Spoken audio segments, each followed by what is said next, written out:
Hello, and welcome to another episode of The Cougar, the Bitch, and the Wardrobe.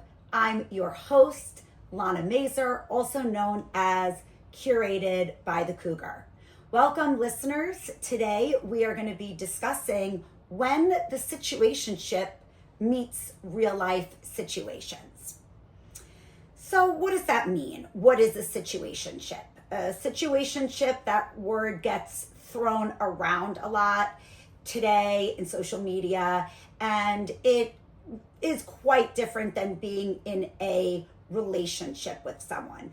A situationship is really where two people are involved in a situation, but there's no real tie or ties to the other person. It's all based on a situation. And so that situation works for the two of you, and that's basically it. But what happens when the situationship meets a real life situation? And that actually happened to me over the weekend. So, as you all know, I've been in an on and off situationship with a much younger man over the last year. And we were together last Saturday having brunch when I got a call from my sister letting me know that my dad was in the hospital. So I got up from the table very abruptly. I said to this person who we will refer to as James, and I said, I have to get up. I have to call my sister. My dad's in the hospital. So I got up, I called my sister, spoke to her. I came back to the table, and I was visibly upset and really trying my best to gather my emotions and try to be controlled. But obviously this was very alarming and unexpected. So after I sort of settled back down and we finished having brunch, we left where we were having brunch, and he walked me to where I was staying in the city. And he said to me, okay, well, this is where I leave you. And I was a little bit taken aback because I was so emotional. And that's also when I feel like human nature should kick in. And it's common decency to be sensitive towards another person when they're going through this emotionally wrought situation. At least that's what I think. And so he left, and I was staying in a hotel in the city, and I went up to my room, and I just felt so shaken, and at the same time I felt abandoned. And it was this horrible mix of feelings and emotions. And I sat on the bed in the hotel room and I started to cry. And I was crying for my dad. I was crying. I was scared.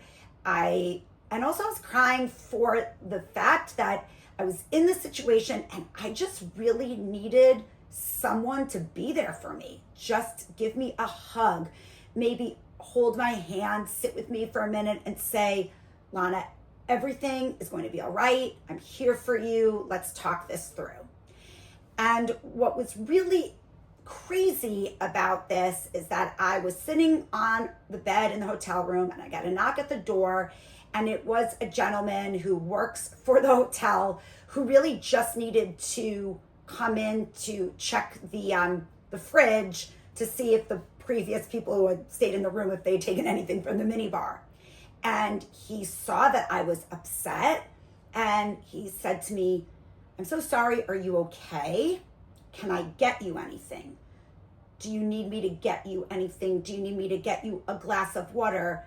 Please, can I get you something from the mini fridge? It's on me, don't worry about it.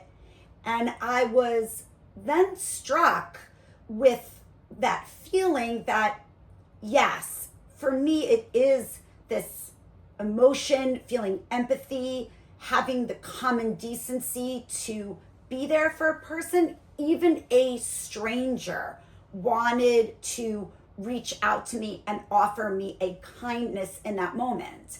And it just showed me that my situationship is really just that. It is just a casual situationship. And when coming face to face with a real life situation, it cannot survive that. And I guess it got me really thinking about, well, is it really worth it? I think that the emotional impact of balancing a personal crisis with casual relationships is difficult, because in a casual relationship, we're really just basing it off of one thing, and that's sex, intimacy. And in those moments when life demands something more, can that casual relationship or that intimacy really step in to provide more? And the expectations that we have in these situations is really something to think about, because as a person that had been married and or in long-term monogamous relationships for most of my adult life, I felt at this stage of my life, as I mentioned before, that I wanted to maybe see what it would be like to be in a more casual relationship. And is it something that I can compartmentalize?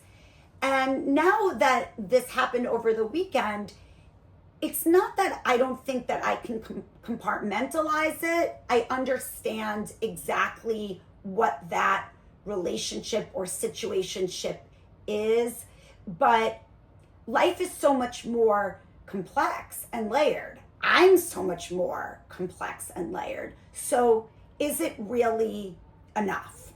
I think that the human element of empathy is really so important, and one that cannot be glossed over.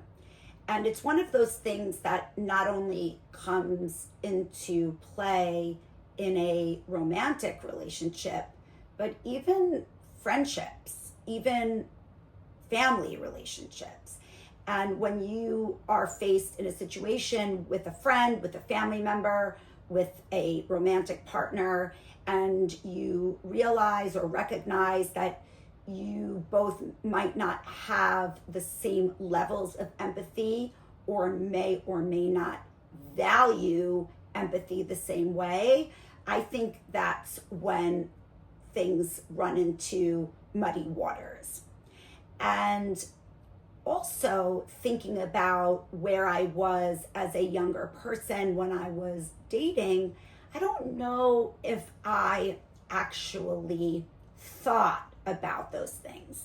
And now in retrospect, I recognize how important it is. And even after my first marriage, where having a partner who was not empathetic and he was not sympathetic towards me, I still made the same mistake in my second marriage.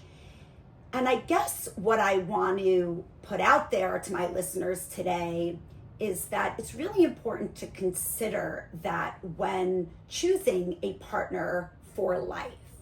Because in a relationship, especially in the beginning, and we've talked about this before on previous episodes, in the beginning, it's the honeymoon phase, and everybody's on their best behavior, and it's love and flowers and birds are singing, and nothing could be more perfect. But then the reality of life sets in, and sometimes life can be very scary and unfair and disturbing and traumatic. And I experienced that in my first marriage.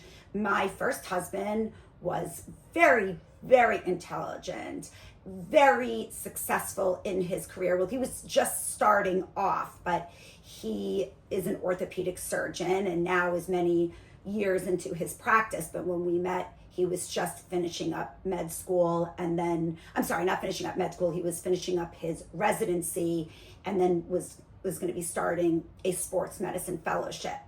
And we got married, and right before our wedding, my mother told me that she had cancer, and then she died a little bit over a year later.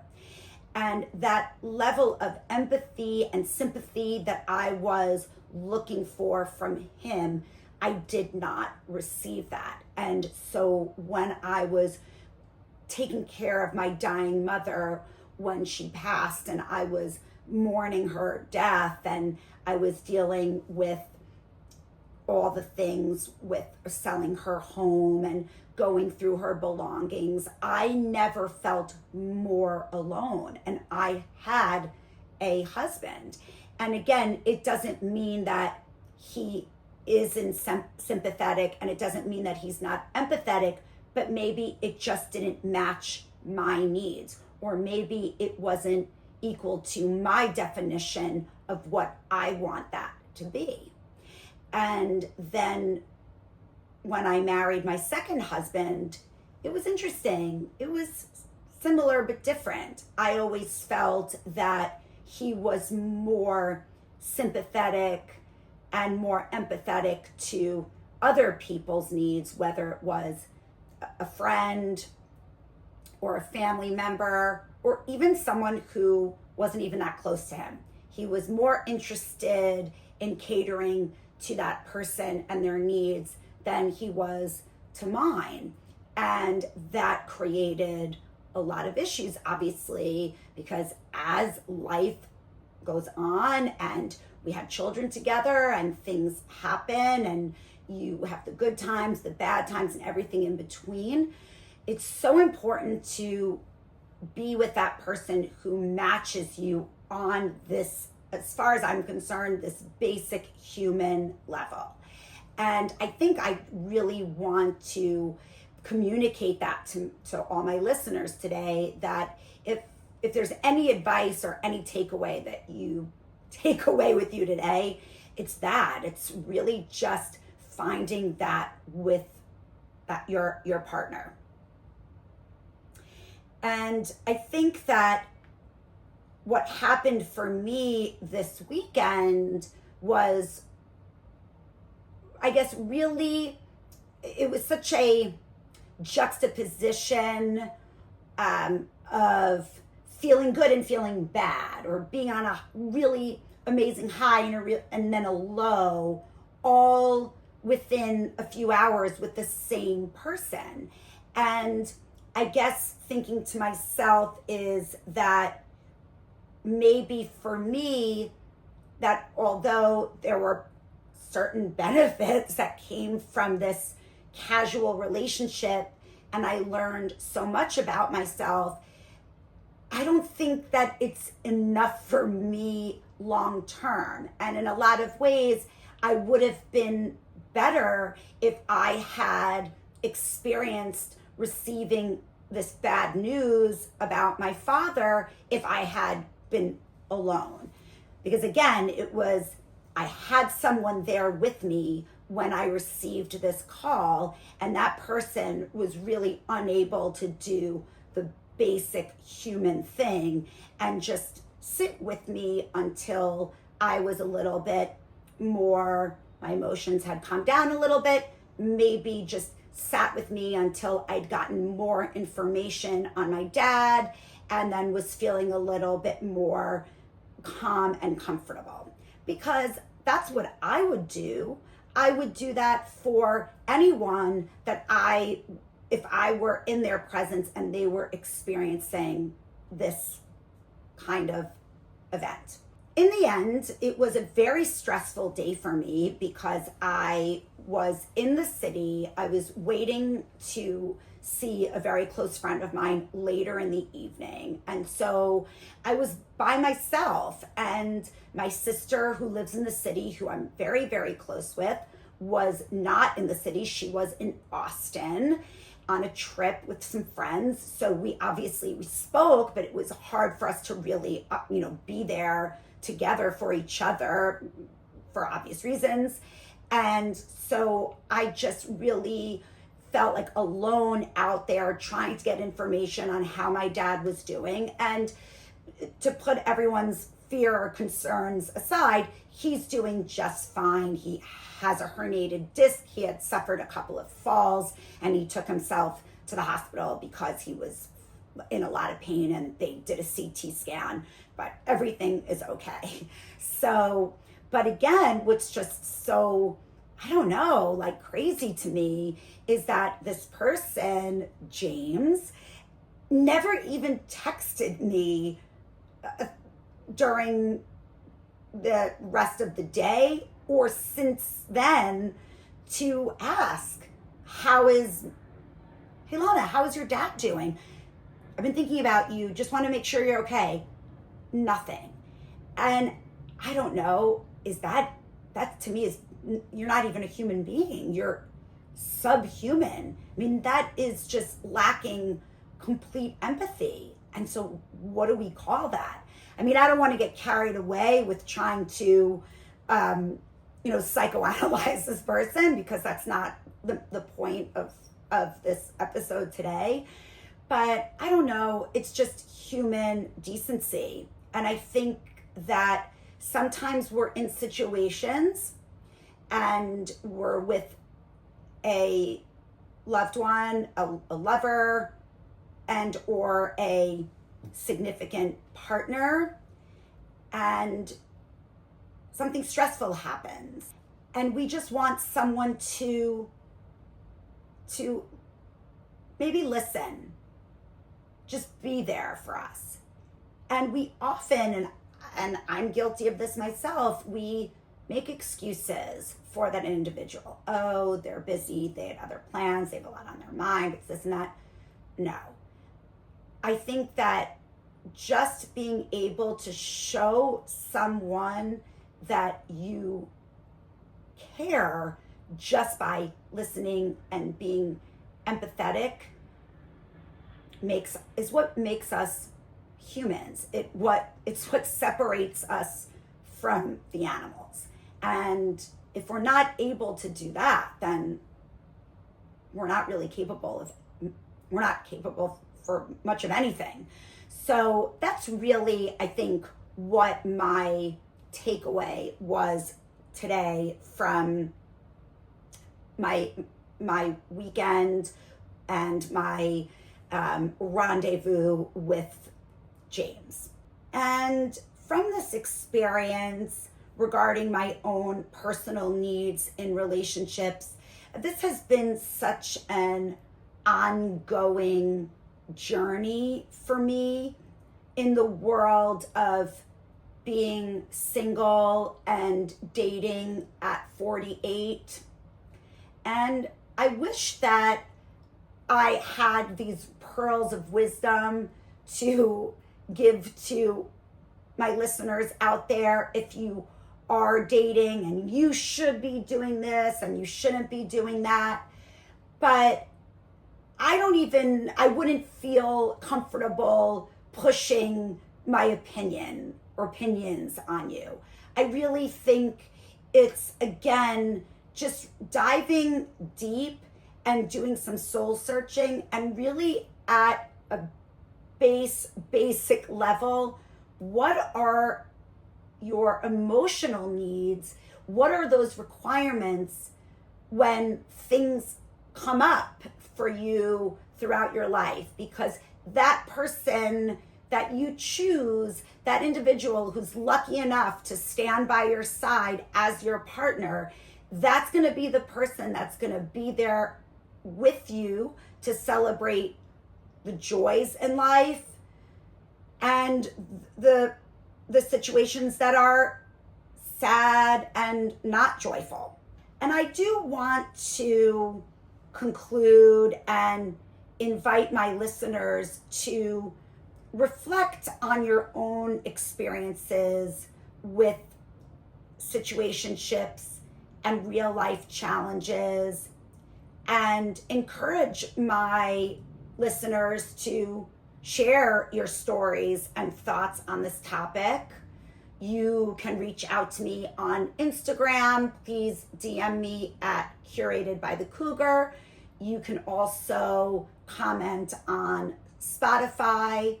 But I do think that it's important to keep this dialogue open. In the world that we live in today, I think that this larger conversation, this lack of empathy that exists between human beings is really at the core of many, many of the problems that exist in our world. And not that I'm trying to make my situation on Saturday equated to a larger global problem, but I do think that empathy is something that is part of who you are.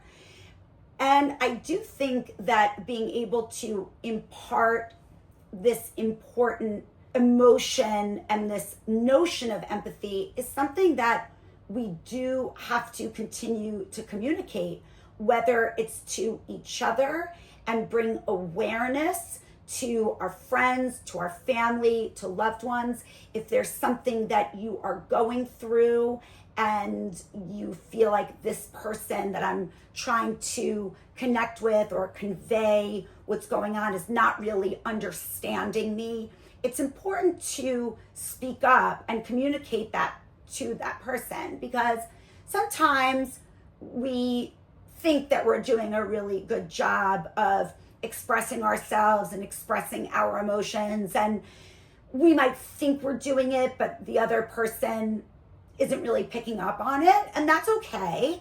If you can take a moment to express yourself to this person, like, look, this is how I'm feeling, and that person can come back and say, I'm sorry, I'm here for you, that's wonderful.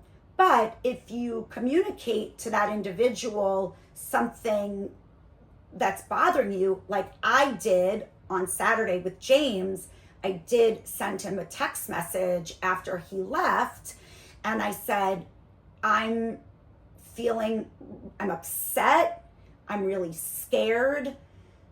My sister is in Austin. I haven't been able to get a hold of anyone at the hospital where my father is, because my father was in the Berkshires in Western Massachusetts. So he wasn't even in New York where I could just get into a taxi and go to the hospital. So I couldn't get in touch with someone. I couldn't get in touch with anybody to give me any real information. And I also expressed to him, this is a very sensitive topic for me and very triggering, because this is just reminding me of what I went through with my mother, and my mother died 18 years ago from cancer. And even with saying that, he still wasn't able to come back around and say, listen, like, if you need anything, let me know. I'm here, I can stop by, or potentially just even call or send a text message. So I think that it's really important that we communicate our needs, we communicate our feelings, because everybody, again, has different ways of expressing their emotions. So again, I want to encourage my listeners today to communicate, be empathetic to one another, be sympathetic, and I look forward to your responses, suggestions, your stories, and until next time.